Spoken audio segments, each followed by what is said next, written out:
গেছে। অদক্ষ শ্রমিক, অদক্ষ মূল্য, অদক্ষ উপায়, অদক্ষ আয়, অভাবের তাড়না, জীবন বয়ে চলা। তার বদলে যখন শ্রমিক হয়ে ওঠে দক্ষ, স্কিল, খেলোয়াড় যখন হয়ে ওঠে দক্ষ, তখন তার পারফরমেন্স অবশ্যই দক্ষতা অর্জন করে।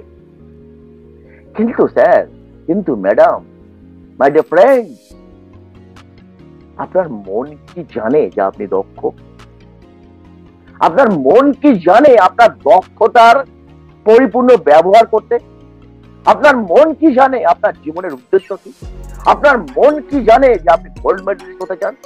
আপনার মন কি জানে যে আপনি সাফল্যের চূড়ায় পৌঁছতে চাইছেন? আপনার মন কি জানে যে আপনি এক হ্যাপি সমৃদ্ধশালী জীবনের জন্য লাগাতার পরিশ্রম করছেন?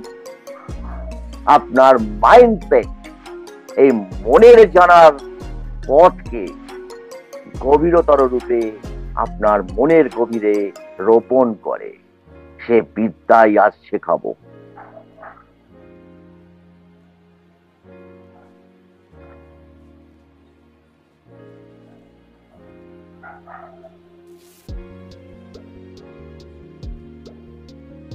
চলুন, চলতে চলতে মোরা পৌঁছে যাব, ঠিক পৌঁছে যাব।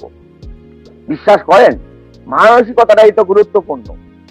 Mind games of celebrity players video একটা দেখা যাক।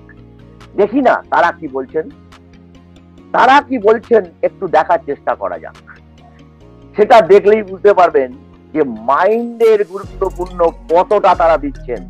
তারা তো প্রত্যেকের স্কিল প্লেয়ার, যেমন কিনা রোনাল্ডো, ক্রিশ্চিয়ানো রোনাল্ডো, CR7, যেমন কিনা আমাদের ভারতবর্ষের দীর্ঘদিনের ক্যাপ্টেন কুল MS ধোনি স্যার, যেমন কিনা রোহিত শর্মা, যেমন কিনা বিরাট কোহলি, যেমন কিনা ভারতবর্ষের শ্রেষ্ঠ ফুটবলার, ভারতবর্ষের শ্রেষ্ঠ ফুটবলার সুনীল ছেত্রী।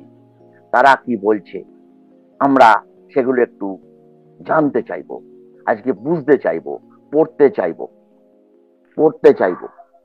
চলুন প্রবেশ করা যাক আলোচনার মধ্যে।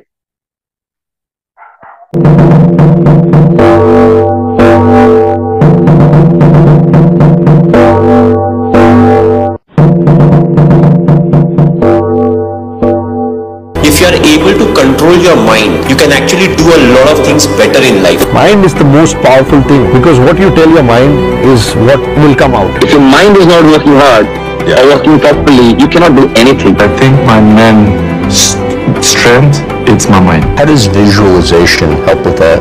It is everything for me. Because mind is the most powerful thing. We all think I am tired, I can't run more. It's the mind that is telling the body you can't run. Mentally, what do you talk to yourself? Mentally, what do you tell yourself is what will happen. So there is no way you perform to your optimum level if you are unstable here. There's really just one single wall between you and the life you know you want to live, and that's your mindset.